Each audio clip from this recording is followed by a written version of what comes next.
Good afternoon and welcome, everyone. It's actually fantastic to be here today, and actually a genuine joy to be able to, kind of play a role in this community of practice. And I'd like to begin and kind of second Tara and Kath by acknowledging the traditional owners of the country on which I live and work, the Wurundjeri people of the Kulin Nation, and pay my respects to their elders, past, present, and emerging. And so for those of you who don't know me, I'm Ken Knight. I'm Research Impact Manager at the Murdoch Children's Research Institute, and I'm an honorary fellow in the Department of Pediatrics at Melbourne Uni and co-chair of this group. And this is going to be a bit of a whirlwind overview, this notion of approaching research impact as individuals, as professionals, as researchers potentially, as members of organizations and members of a broader health and medical research and broader research culture internationally, grappling with these interesting, thorny, difficult, tricky challenges and concepts.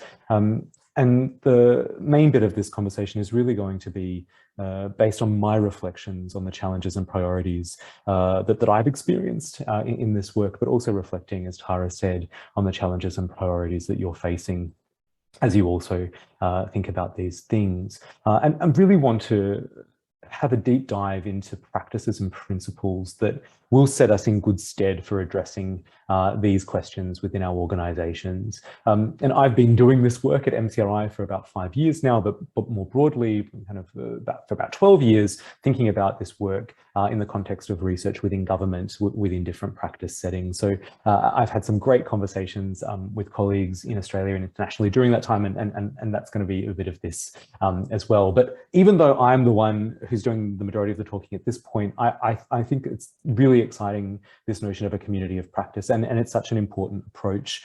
So forgive me for kind of hijacking the conversation a little bit today, or at least for the beginning of this session, but that won't be the case going forward. And one thing I would like to mention is that some of the feedback I got from the last community of practice was that maybe some people in this group don't feel like they know as much or are doing as much around impact as others. And so they felt a little bit uncertain or a little bit inhibited. But I would say, please, if that is the case, don't feel that way at all. We are all on our own individual and organizational impact journeys. But I think importantly, we bring fundamentally necessary and invaluable insights and experiences to the complexity of this work. So even if you don't know all that much about research impact as I might be describing it, or that much about impact literacy, or have your own impact program that you're running within your organization, you do know your work, you do know your organization, and you certainly know the challenges that you and the researchers that you work with experience as you try and navigate this terrain. And all of that is extraordinarily important and necessary to bring into this group. So please jump in, share your insights and your feedback in the chat as we go, and I will share these slides and any tools and resources and literature that I talk about today, and the recording you will see is happening, and we will also make that available to you all. So I also just wanted to take a step back and discuss how my role very briefly came into being. So I am Research Impact Manager at the Murdoch Children's Research Institute. And I think that this is, within the context of medical research institutes, a bit of a rare role. I think that it's a growing role within universities, not so much within medical research institutes. And it came to be across the Melbourne Children's campus because we had a generous approach from philanthropy that enabled this program. And so the Murdoch Children's Research Institute forms part of what we call the Melbourne Children's Campus. So it sits with the Royal Children's Hospital, the University of Melbourne, and the Royal Children's Hospital Foundation, which is the philanthropic arm. And in 2017, we were given money from the foundation to run a cross-campus program thinking about these very challenges. How do we approach research impact and knowledge translation as a campus effectively, sustainably, meaningfully, and purposefully? And so I think I had I ran that program. And so I had the very fortunate opportunity to show proof of concept before asking really the organization to buy in and support my role. And so now, I sit within the Murdoch primarily, but still work across these different arms of the campus. But I report up through to our director, in that kind of really interesting impact culture change. But I have a really interesting question for myself is, if I hadn't been able to show that proof of concept with generous enablement of philanthropy, whether my role would exist. So I think that there's also a really interesting question around resourcing here and how our roles intersect and who actually is facilitating these conversations. But anyway, I just wanted to give you that feedback if you were, or that insight if you ask, like, who is this guy and how does he have this, this role and what does he actually do? But I'll get to that in a little bit.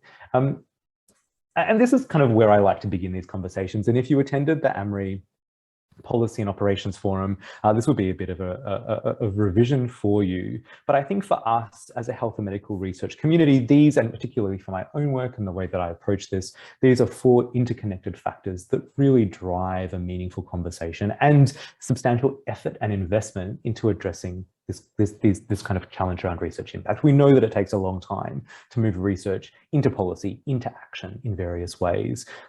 So much research is wasted through failure to apply it and for it to be engaged with by various stakeholders. And we see a range of really dire clinical cascading effects of those deficits, which in turn have a dire impact on society, on the health of society and on the well-being of society. And so I think for me, these are kind of the core bits of my compass around a knowledge translation and research impact. Maybe more tangibly and practically, many in our organizations in the sector are driven to this work because of funding requirements. And so this again is linked into that. If funders are increasingly mandating an approach to this, we need to respond in a competitive and meaningful way. And we need to make that helpful and tangible and feasible and sustainable for our researchers who are often pulling their hair out around some of these arcane questions. And I think there was and maybe still is a growing awareness that as a sector, we lack and maybe continue to lack, even with our framework, a language and a model to consistently and effectively help us navigate, these kind of tricky concepts and concerns and actually wicked challenges that aren't easily fixed or addressed. Our National Health and Medical Research Council has provided us with this nice, pithy, inclusive definition, which I think is really helpful as a starting point. We're talking here about the verifiable impact that research makes to knowledge, health, the economy, and society, and the impact is the effect of the research after it has been adapted for use or used to inform further research. And our wonderful framework kind of broadens that definition to show, what this can look like in practice, in action. And I think the strength of our model, this model, is in its breadth and inclusivity. And I think that whether we are researchers or students or health professionals or professional staff supporting research can all see our work really tangibly intersecting with one or more of these key areas of research impact. And I've certainly found this taxonomy of research impact incredibly important in kind of laying the foundation for purposeful conversations within my work and within my organization for people who may not quite understand or have a very narrow focus of what we might mean when we say research impact.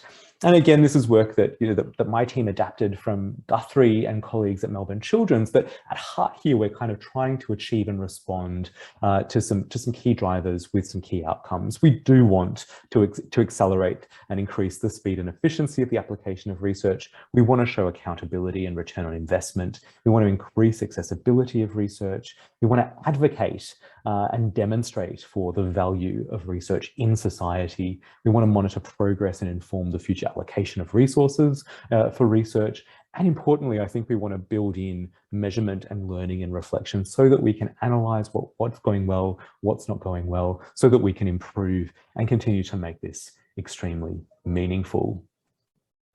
This is a diagram which some of you may have seen. It's an analysis of the Research Excellence Framework 2014 findings from the UK, which was done by King's College London. It's kind of beautiful alluvial diagram. But one of the things that I would like you, or the key thing that I would like you to take from this, is that this group analysed over 6,700 impact case studies as part of that Research Excellence Framework activity. And out of those 6,700 case studies, they identified over 3,700 unique pathways to impact. And so I think here, this really shows that there isn't a templated one size fits all, you do this, you will achieve impact approach that we can take here, that this really has to be contextually specific. It will look different depending on where we are and what we're trying to achieve and the resources that we have to kind of mobilize and implement that kind of work. So, I don't put that here to kind of deflate you, but hopefully to inspire you and say, well, we do need to take, kind of a variety of approaches to do this work well. So how do we actually, how do we do that? That's all well and good, but what's our path in? We have a framework, we know that it's complex, where do we start? And I think for me, in my work, we've really, and at the Melbourne Children's, we've really invested in broader capability building and awareness raising around what I would call broad approaches to knowledge translation and implementation. And these also include quality improvement, dissemination and communication, advocacy, and all types of stakeholder engagement. But essentially what we're talking about here is bridging the gap and the processes and the frameworks around bridging the gap between what we do, and what we know. Because we know, just as I said, those four kind of key challenges, that there is a big gap between our knowledge and the evidence, and then the way that change happens in clinical work, in the community, and in decision making. And so this diagram is a seminal kind of text, the Knowledge to Action Framework from Ian Graham and colleagues. That central circle shows the knowledge production process. That's research. But what it also really fundamentally acknowledges is that we need to also be investing in that outer cycle, the kind of the action cycle here. And often that isn't done very well at all. So we need to be identifying real world problems that apply to our research evidence. We need to be identifying, reviewing, and selecting relevant knowledge, adapting it to new contexts, assessing barriers and enablers, tailoring and creating interventions, monitoring knowledge use, and so on and so forth. And I think we have the beginnings of a system that does this in different pockets or expects this, but I think we're not that clear about the how of this. And so I think that that's a really rich question that I think that we can really kind of get into as a group around how this kind of model might be working in various ways within your context and within your organizations. Because I think even if you don't have an organizational model, you will be working with researchers who are very much needing to interrogate and analyze how this kind of approach might work for them. But that's a bigger conversation for another day. So I guess I'm leading to, where do we start here? How do we begin to have the question and the conversation? And I think for me, I'm often asked, well, what actually works? Like, what do we know? What works to kind of enable knowledge translation and research impact, to kind of bridge that no-do gap? And how do we take an organizational approach? And my probably very infuriating and disheartening response to that is, well, look, the answer to that depends, because what we actually ask when we ask what works is what works in this particular situation for these particular people in this very unique and idiosyncratic organization and with these clear constraints. Because when we ask what works and when we're thinking about research impact enablement, we're talking about complex practices that do require skill and investment and situational judgment, which does come from experience as well as the evidence, I guess, for want of a better word, of around what works. But I have listed some references here, and there are some systematic reviews that look at what works to bridge those gaps in health and medical research. I can send you those. That's not going to be the topic of today's conversation, but we can get into some of that if that would be of interest in subsequent conversations. The other challenge that I think we face here is, I may mix my metaphors, but I think sometimes we put the cart before the horse and think about assessment and assessing research impact. I think I kind of mangled that, but anyway, I love a mixed metaphor. But no, we put the cart before the horse, which is assessment, before I think impact planning and impact conceptualization. And I think much of the discourse around research impact is assessment driven. It's about rigorously measuring and describing the impact of our research once that impact and that change has occurred. And that is an extremely important part of this broader conversation.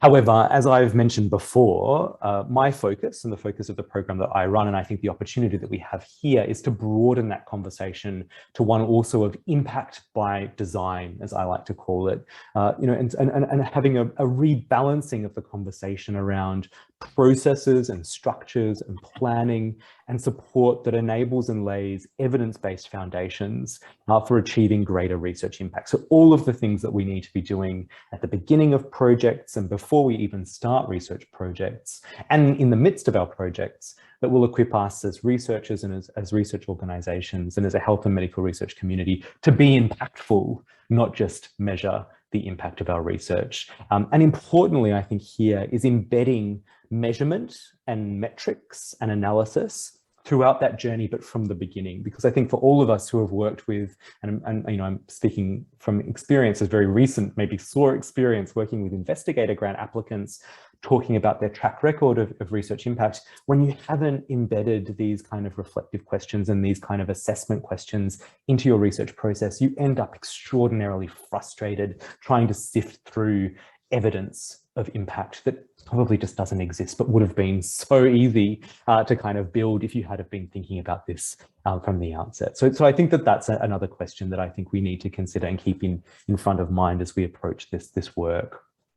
And look, I'm dancing around this notion of complexity, but I think we do also need to acknowledge some key challenges when we're thinking about research impact. And this is, kind of drawn from my own experience over the past 10 years, but also really bold and forthright criticism of the UK REF approach to research impact. And there are lots of things that have arisen over the last 5 years critiquing a very assessment and funder-based approach to research impact.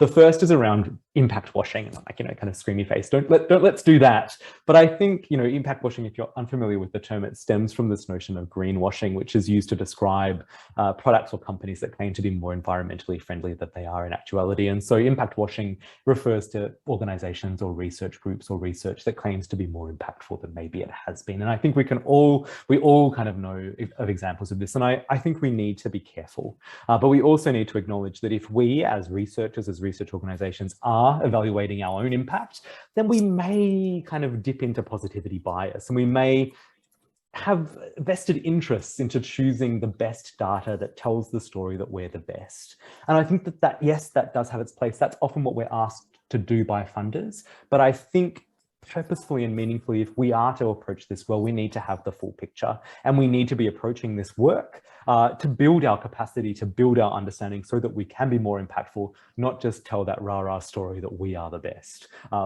So I think that is the core conflict and a core challenge that we face as a sector.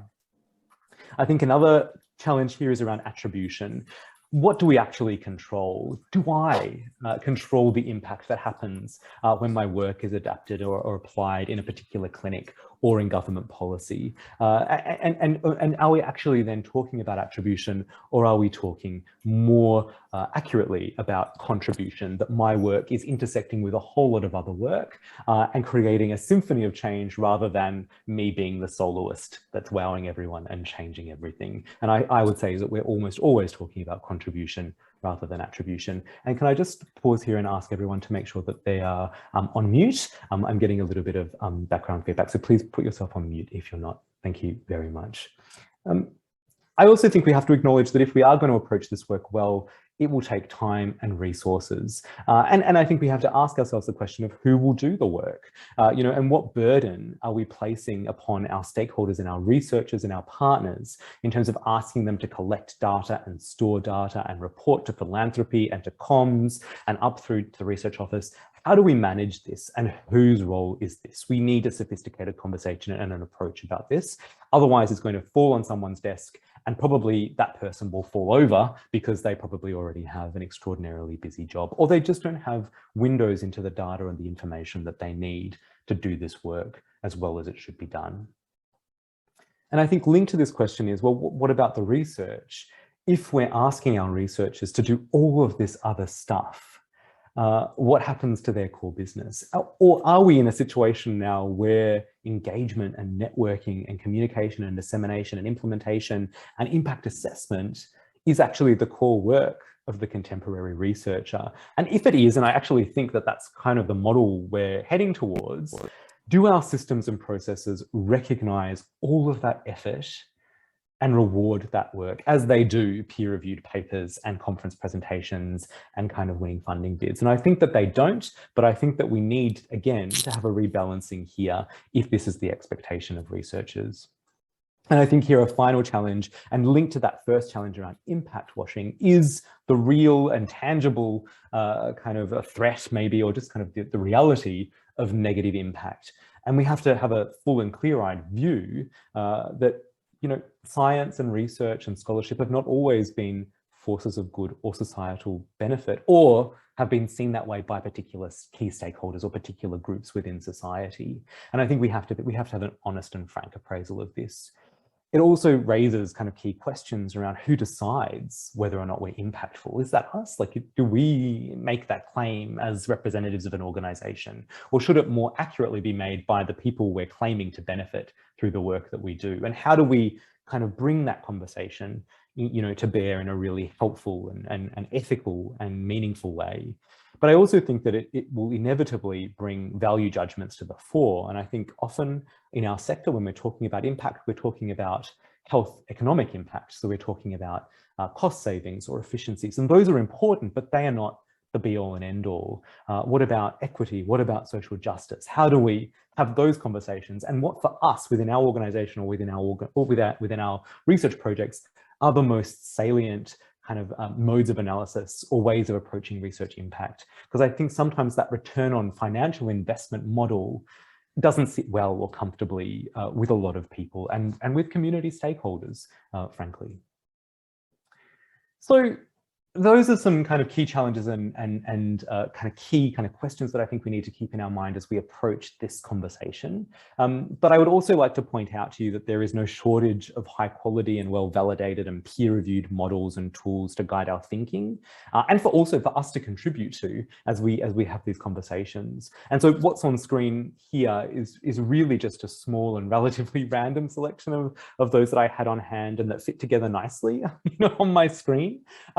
But I think we also need to acknowledge that this is a field of ongoing debate and active scholarship and practice innovation and policy change at multiple levels. And there is a conversation at the international level, at the national level, at the sector level, and I think at the institutional level. And that's certainly my experience in this work. And I'm sure that this is something which is reflected to you as well. And so I think, we can delve into some of this, and I think we should draw upon this, but also contribute to it as people who are actively in institutions who are actively thinking about how this work works for us and how we might be innovating in kind of realizing, these various impact challenges. So I'm just going to focus on a couple of ones which have kind of caught my attention over the last few months or have been particularly seminal for me as I've approached my program. So this is relatively hot off the press. You may have seen this. It's a study by Mark Reed, of Fast Track Impact. Many of you will be familiar with his work, but he and a range of colleagues ran the first formal analysis of research impact strategies from around the world. So they looked at 77 strategies from higher education institutions, research institutes, mostly universities, so we'll keep that in mind, from the UK, from Canada, from Australia, from Hong Kong, from Denmark, New Zealand, and a range of kind of multinational research institutes. And they came up with, with two kind of broad themes in all of these strategies. And they talked about enabling impact strategies and achieving impact strategies. And all of those 77 fell into these two areas or these types of strategy. Enabling impact strategies tended to be developed by universities and research institutes to build impact capacity and culture across the institution or a faculty or a center. And they also had a strong focus on partnerships and engagement to achieve research impact, often including industry and local communities. And they invested in dedicated impact teams and academic impact roles supported by extrinsic incentives, including promotion criteria.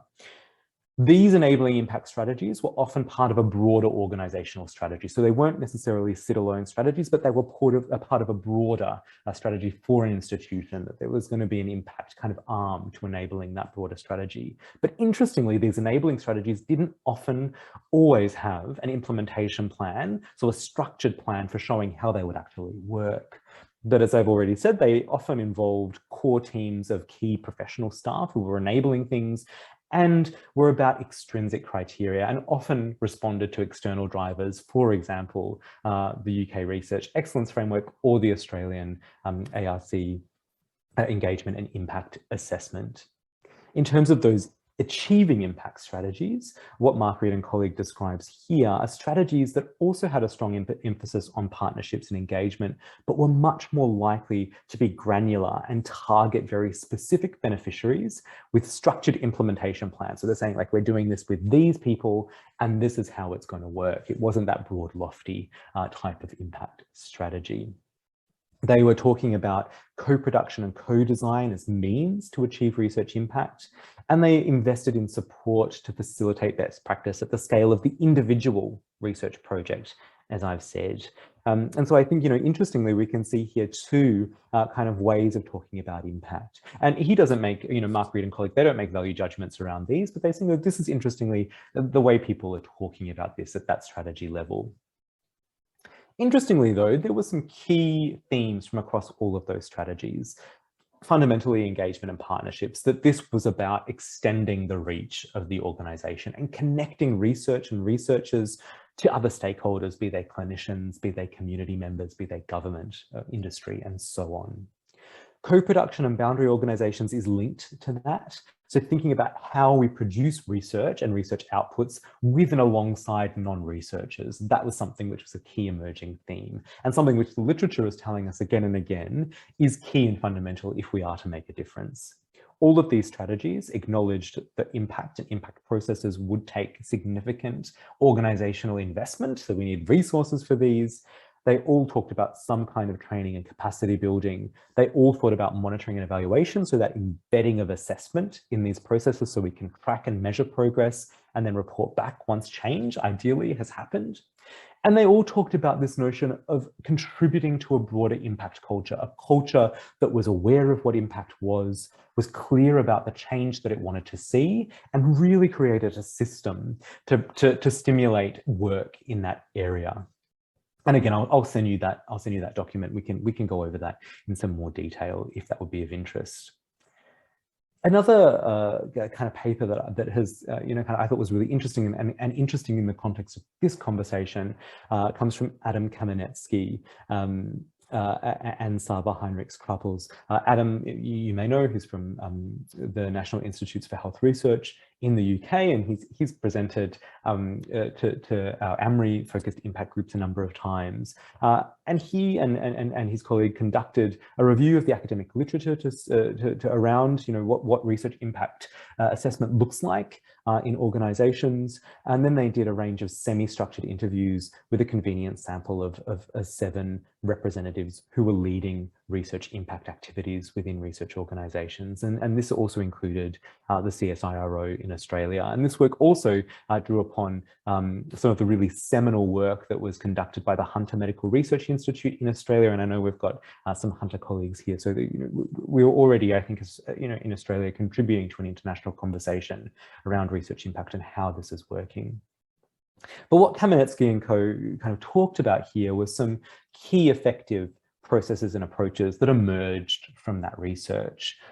Again, we see engaging researchers, research communities and user beneficiaries of research was fundamental in all approaches.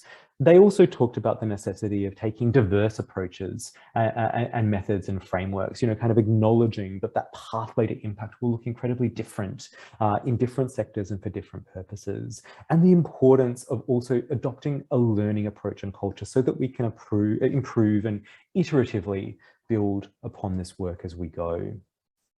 They also made some broad reflections, and fundamentally they talked about how often the rationale for impact assessment isn't clear, and that is such a roadblock and a barrier for meaningfully approaching research impact. So we need to be very clear from the outset about what we're hoping to measure if we are talking about measuring impact, and why and for whom that's important. We need to focus that conversation, and again, not put the metrics or the indicator cart before the horse. We need to have a clear idea of what we're wanting to achieve for whom before we really develop a system around research impact. They also talked about the fundamental importance of leadership support and leadership championing these cultural processes and these process approaches to research impact.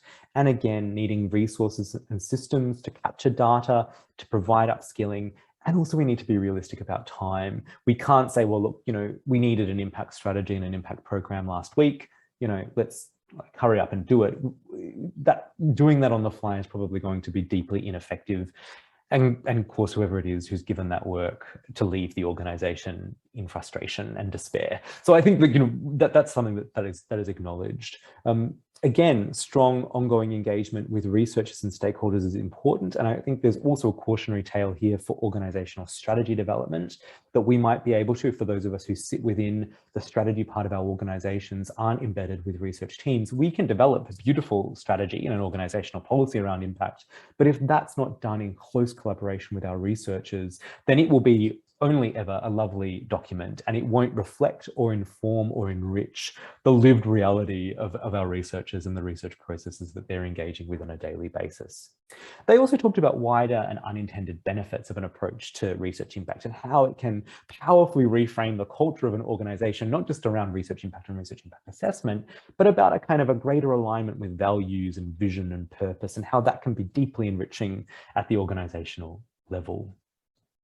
Now, this final one that I'm going to talk to is a little bit, it's a little bit cheeky because this is my program at Melbourne Children's. And so this work really began in 2016 and 2017, as I said before, with that investment from the Royal Children's Hospital Foundation. And we took a kind of a really collaborative, consultative and co-design approach to understanding what was going on at Melbourne Children's, what our researchers, our clinicians, our professional staff, our students were all thinking about and needing and requiring and kind of being perplexed and challenged by in this space. We also did a review of the evidence and an environmental scan of the changing nature of research funding and policy in Australia. We convened a cross-campus advisory group, and I've been running this kind of program ever since. But we, and in line with what I've just been talking about, identified through that work 4 organizational enablers for research impact and knowledge translation. Fundamentally, we needed, and this kind of talks again to that question of leadership support, an organizational culture that values translation and impact. We can't just give this lip service. We have to be walking the talk. This has to be a core part of the way that we work and the way that we engage and the way that we conduct research. But we can't just have a commitment. We can't just have, a lot of enthusiastic people. We also need the capacity at the organizational level, which talks to resources, which talks to skills, which talks to systems and processes to really enable those systems to flourish and actually, or to take root or even to be developed and implemented. But then we also need individual competencies. And so we need to be investing in upskilling of individual researchers, project managers, professional staff, building this into the curriculum for our students, PhD candidates, and so on, so that individuals across the organization and across that emerging ecosystem have the skills and the knowledge and the literacy to implement and to kind of evoke change within their day-to-day research and practice experiences. And again, we need to be facilitating collaboration, because one of the key findings of our work was that there was so much fragmentation and duplication of effort when we were thinking about knowledge translation and research impact, that our siloed ways of working was such a fundamental barrier for connecting the dots and creating, as I've said before, that impact ecosystem that will really enable change and get research into action, into practice, and address some of those wicked challenges that we face as a community. And so over the last now 4 years, I've been running this program, which has these kind of core components. And I won't go into a huge amount of detail. I can talk about this at another time. But we have, really large education and training program. We had more than 900 staff through that training program just last year. So this is big. People are coming to it, and hopefully they're learning as they're there. Through that, we have tools and resources, templates, videos, kind of how-to documents, and a buddy system to help people kind of conceptualize this. We also have a community of practice, and we facilitate partnerships. So embedding expertise within particular teams, but also helping teams do their stakeholder engagement and increasingly their consumer engagement, ensuring best practice and ensuring that there is an organizational mandate for engaging well if you are going to be doing impactful research. We're also working at embedding reward and recognition for this work at every level. So not, taking the focus away that, from that, how productive are you as a researcher? How many papers have you published? How productive are you as a researcher? How much engagement have you done? Do you have an impact plan? What is the change that you're hoping to see? And how are you going about that change? Maybe that's publications, and maybe that's lots of publications. Maybe it's other things, but what's your story and how are you bringing that to bear? And importantly, how can the organization support you? But then also taking that step back and embedding that learning culture, that kind of measurement, so that we can iterate, that we can improve, we can see and learn from our failures, because often things fall over spectacularly. I'm the first to admit that I've made so many mistakes in trying to approach this work in a meaningful way, but I've been fortunate to work in an organization that doesn't punish me for those mistakes, but asks me, well, what are we going to do next time? What's the learning? How are we improving? And I think that is such a kind of a privileged space to work, but I think we all need to be able to bring elements of that if we are to learn, if we are to improve.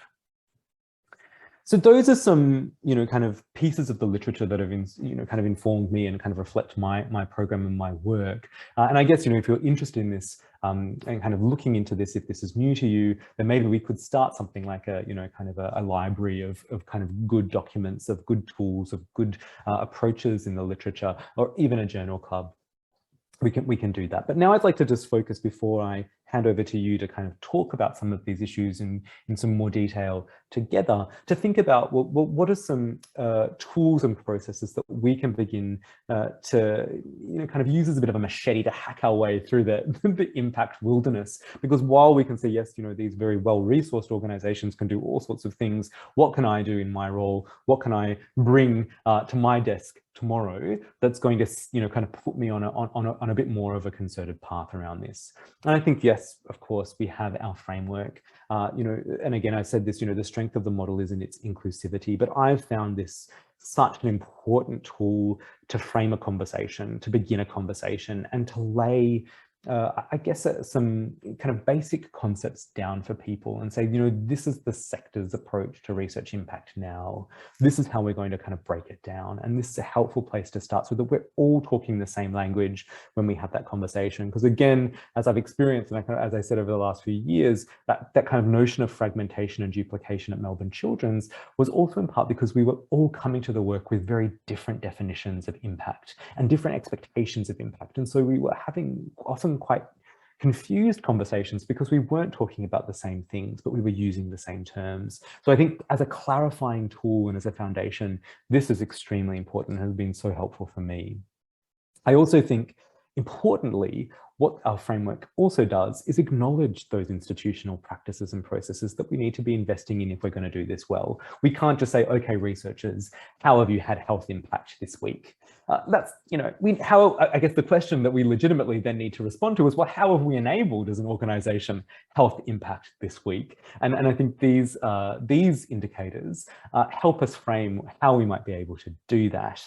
And again, acknowledge that we need to be building capacity, that we need to be acknowledging all of those things that fit into that bucket of knowledge translation and meaningful engagement if we are to achieve research impact. The other thing here that I would encourage you all to be thinking about, and which I have been on this kind of evangelical crusade on at Melbourne Children's, is around applying a theory of change kind of approach to conceptualizing, clarifying, and communicating our impact. And so for those of you who are unfamiliar with theory of change or program logic, it is a way of boiling a program down to its essence and help us ask some key questions around, why are we doing the work? Who will be involved? How will it unfold? And fundamentally, what important changes are we hoping to bring about by doing this work? And the logic element here is called an if-then logic. If we have these inputs or resources, then we will be able to do these activities, then we will be able to produce these outputs, and then we will see a range of cascading change that is very linked together. So just bringing this kind of as an illustration in a little bit more detail, our inputs or our resources are the things that we need or that we have to do a project, to do a program of work. Our activities are what we will do or what we will deliver. Our outputs are what we will produce. Often, this is publications and reports, data sets, and so on.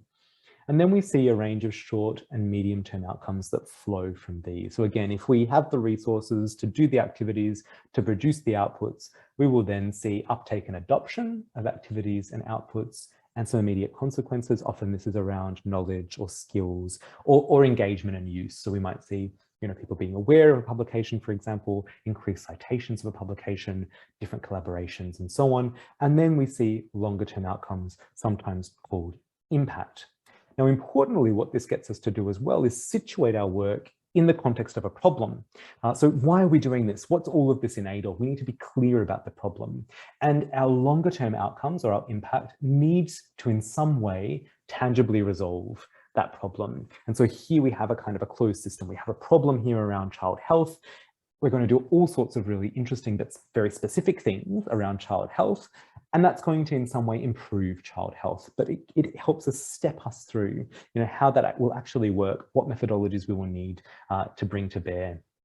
And this has been a really helpful tool. So all of my researchers, all of our research groups at the Murdoch Children's Research Institute think about and conceptualize their work in this way. It also gets us to think about what our assumptions are. Why, how is this working? Why do we think that this will work in the way that it will? And what external factors will impede or facilitate it? This is the action part, and this is the impact part of this model. What I also think this model is really helpful for is kind of managing ours and others' expectations. And I think it's important here to see, well, what is actually within our control? Resources and inputs aren't always within our control. Sometimes they are, but sometimes they're not. But if we do have funding, we can control the planned work around what we will deliver and what we will produce.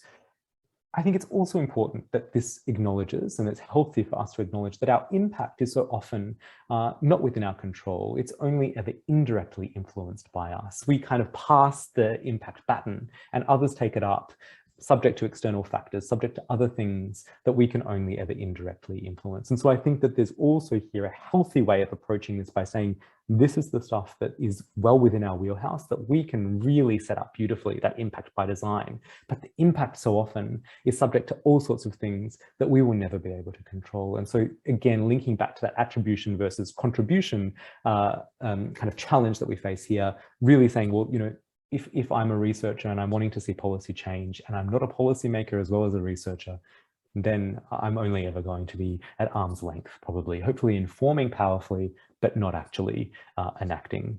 But again, here, as I've been saying about, embedding measurement through these processes, if we set up our work like this, we can start to ask evaluation questions and start to think about how indicators and measures link to each of these key areas. So in terms of our inputs, well, we can ask, well, were they sufficient? Did they work? Like, how much money did we actually get? How many staff worked there?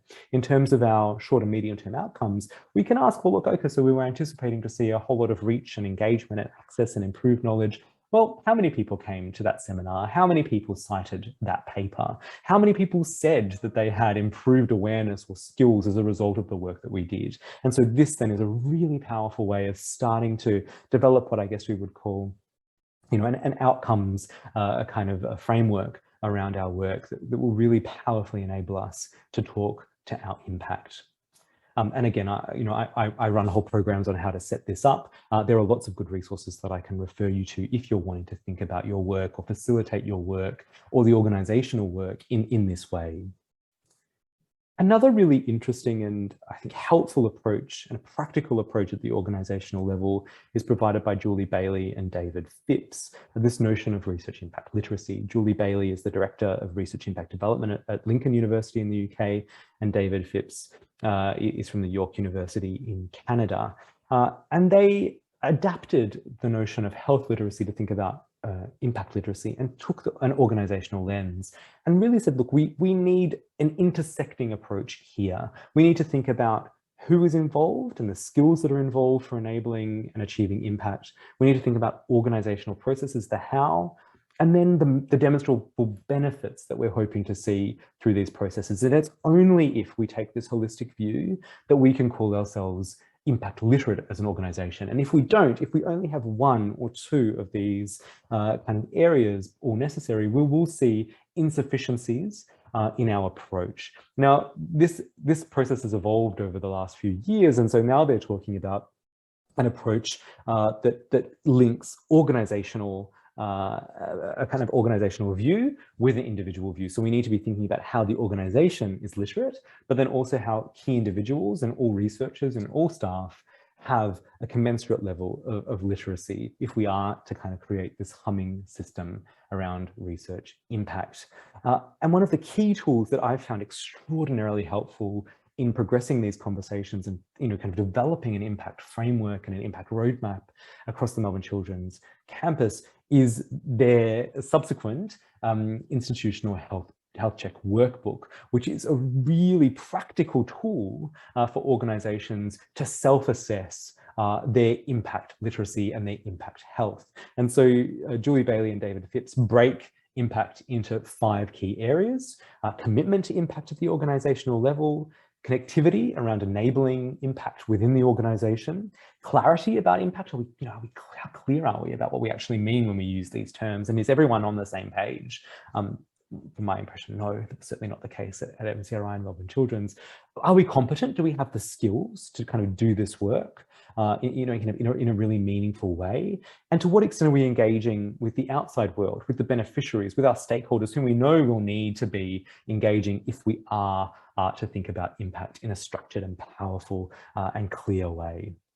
And so they've developed a range of questions, simple questions that you ask with your organization, with key stakeholders within your organization, and you do a self-assessment. And so this is just a copy of the self-assessment that I did maybe kind of 2 years ago now with a range of stakeholders at the Murdoch Children's Research Institute. This is just the kind of the rubric around, or the assessment rubric around commitment.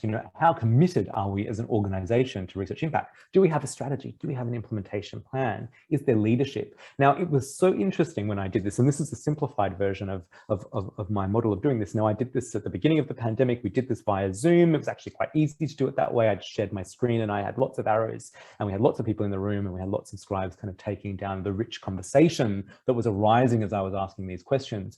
But fascinatingly and fundamentally valuably for me, there was very little consensus often in the response to these questions. And so when I was sitting there with colleagues from different research groups, from philanthropy, from marketing, from the research office, when I was sitting there with health economists, and I asked, well, do we have an impact implementation plan?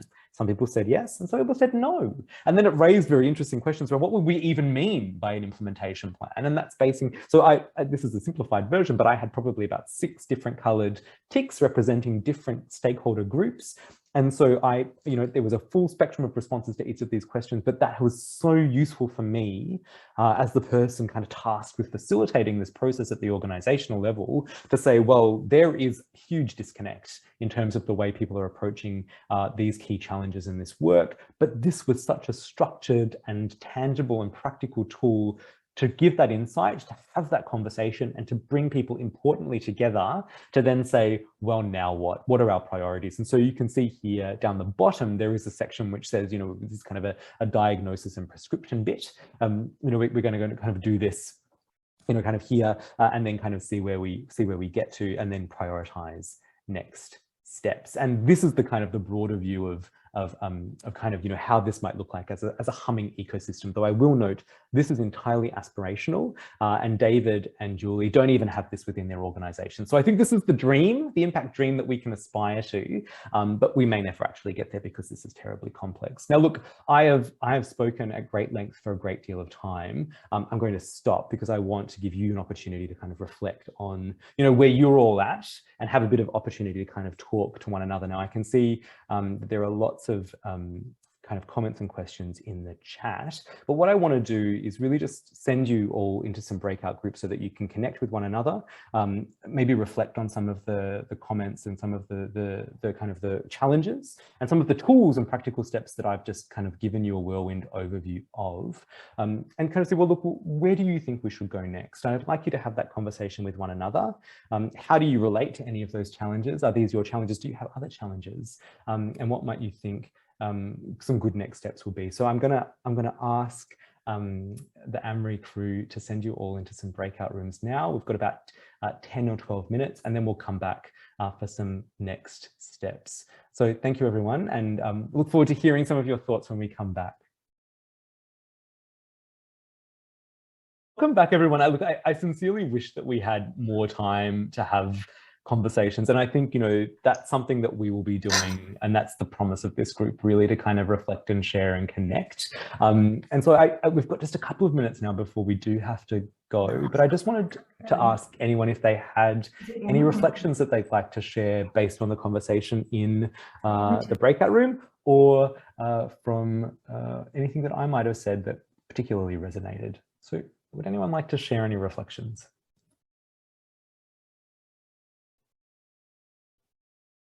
Kat, you've got your hand up? Yeah, I've got my hand up because I don't want to jump in before everybody else in the group. But it looks like I'm the only one with my hand up. Oh, I did want to just say thank you, Ken, for that great presentation. When you're also chairing, it's hard for someone to thank you. So I thought I'd jump in on behalf of everybody here and do that particular role. Secondly, just in the group we discussed, I mean, if everybody's new to AMRI, you'll probably be aware that the institutes are quite different in the way that they're structured, and some have parent bodies and some are independent. And the group I was in, we were talking mainly about MRIs based at universities and some of the challenges that presents as far as overarching structures across multiple disciplines, but at the university level, as well as what you're trying to achieve at the MRI level with culture and all those things you discussed. And so I was, just more, it's more a comment than a question, but putting that out there to the group about whether those challenges have been faced by others. So.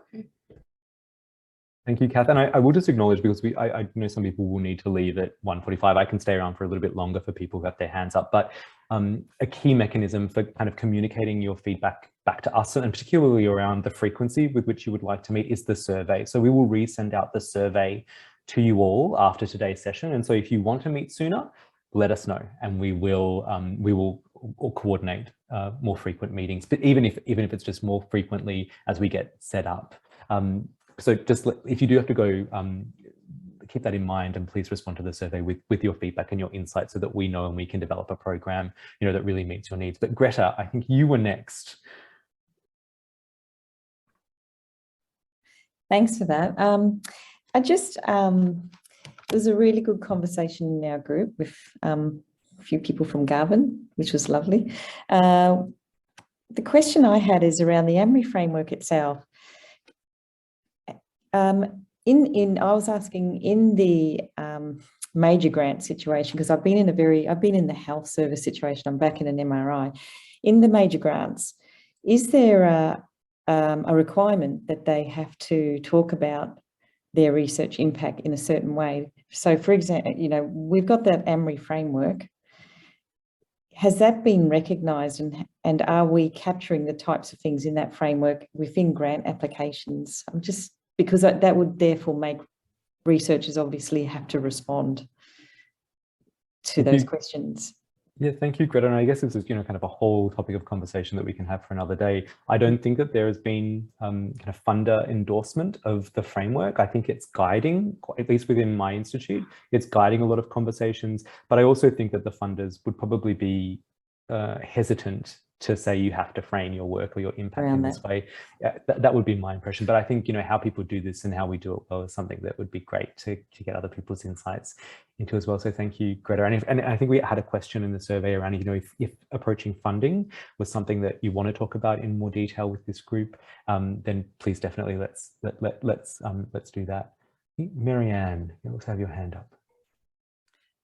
Thanks. So this is my first event, and I just wanted to say a huge thank you. I think what I am learning, that this is a journey, and everybody's at different parts or at different places along this, and it's really good to be able to share all my anxieties with other people. One of the things that I was talking about in the group, which Greta actually said that they'd done in their health service, was actually to have impact case studies, and how that could actually influence, how they could be used as influencers, particularly within an organisation. And I just wondered if anybody else had any experience in developing case studies. Greta, I do have on my list to contact you after this, so but if anyone else has got experience.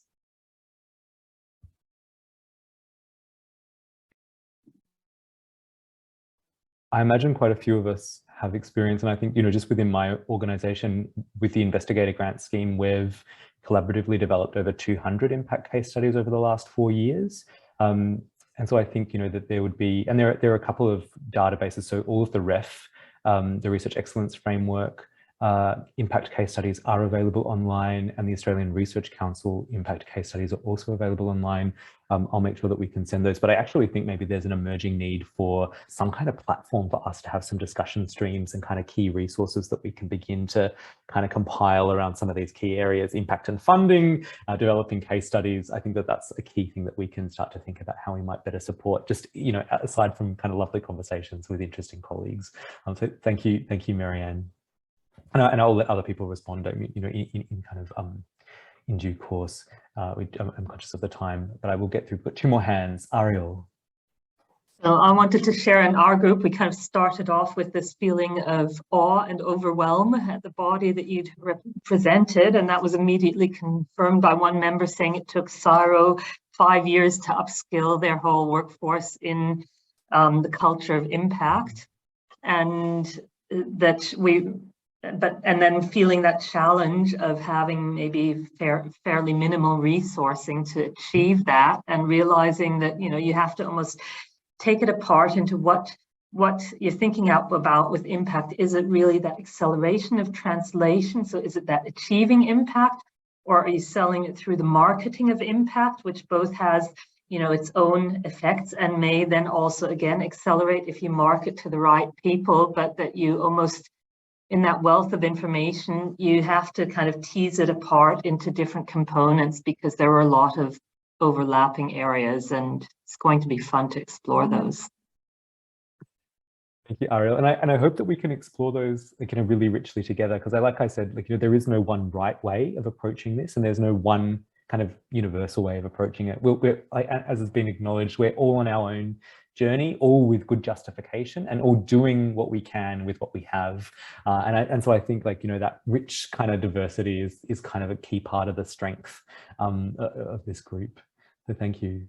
Shanti. Thank you, Ken. That was a fabulous presentation. You were just kind of seeing what we've been doing for the last 5 years in the organisation, and the reflections were fantastic. Just to say, in our small group, so we kind of just introductions and really had only a very, very short time to have a discussion. But what was evident to me is that we're coming at this, as you said, we're all on different parts of the journey, but some of us are coming at it as researchers, some more senior, some, you know, very junior researchers. And then there's some of us who work in impact. So we're coming at it from a different angle as well. And I was just thinking, just reflecting that, you know, as we progress, there's an opportunity for people to network and be able to support each other as well in terms of some of the stuff that we're doing. So that was interesting to kind of look at in just our small little group of 5 people, that, you know, someone's got an issue that they're sort of raising and someone else might be able to assist. So I don't know whether you're planning to, but I wondered if people were happy, like, just to even share email addresses. We were trying to note people with questions and names, but, you know, to kind of create that vibrant community of practice is that, you know, we don't just meet 2 or 3 months, but we actually start to build those bridges. But that was just a reflection. I think that's a great comment, and actually something that I've actually really found valuable through these networks over the years is the ability to pick up the phone and call someone in another organisation that, you know, has indicated that maybe they're going through the same frustrations, or they've just come through the other side. And so I think that's definitely something we can raise with the network as we move forward is, are you happy to share titles, institutes and contact details? It's more of an opt-out potentially. So I think that's fantastic. And the other thing I just wanted to reflect on is I talk a lot about team science when I talk about impact. And I'm like, team science isn't just made up of researchers. Team science is made up of people from all across the ecosystem that are going to lead to, you know, funding for great research, activities of great research and impact. And so I think all of the people that you mentioned and their roles are a really important, valuable part of that ecosystem. So yeah, team science, here we are. Just on that point, sorry, I'm going to jump in. Sorry, Maxine, before you. So many of you, as part of this community of practice, will be a member of the Google group. And the way those networks work for the other kind of topic areas across AMRI is that if you're a member of that, you can email that group and it will email everybody on there. And then when you respond, you can identify yourself. So many people make connections that way. I'm not saying it's the only way, but it's a way that's more on your timeline than perhaps when these events are organised. So please do use them. If you don't know how to, get in touch with us, or I might send an email actually to the group reminding everybody that they can do that afterwards and how to. Yeah. So, okay, sorry, Maxine, didn't need to jump in there.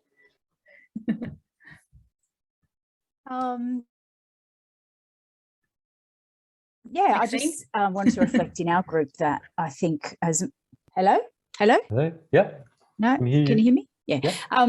Is that our group mentioned it's a great way to be able to communicate what we do that's clear to a lay person. And I think we all know, well, I'm from a non-science background. The scientists know how to talk to each other, but the language outside of that world perhaps needs to be clearer. And if we can all start using similar language, that's going to be really helpful. Thank you. And I think I'm gonna let you all go now, and I because I think, you know, I have taken you slightly, we've taken a bit more of your time than we said that we would, but it's been an absolute pleasure, and I hope we've kind of set a nice scene to have a really rich ongoing conversation about all of this. And I think a key kind of an even initial immediate kind of response is that we need to get together sooner rather than later to continue those breakout discussions around you know, what all of this means for us. And so stay tuned. We'll hopefully organize something hopefully in the next 2 to 3 weeks where we can kind of come back and kind of continue this conversation. But again, please submit further feedback via that survey. That's a key way of aggregating that data around exactly what you want to focus on, what your key challenges are, and when and how you would like to continue to meet. And we will also in the interim send you the recording from today and all of the tools and resources and slides that I talked to. Amory and Kath and co will kind of get clearer for all of us around how we can continue to use the Google groups, and whether or not we start to bring together a couple of pots, a couple of databases around, you know, kind of good resources, good templates, you know, kind of, you know, how are we approaching funding? How are we approaching communication? How does this all start to work? I'm really excited. I think this is going to be extremely valuable and enriching, you know, for me personally, and I hope for you as well. So thank you all very much, everyone. It's a pleasure to see you all today, and I look forward to having this conversation with you again very, very soon. I'll have a great afternoon. Thank you.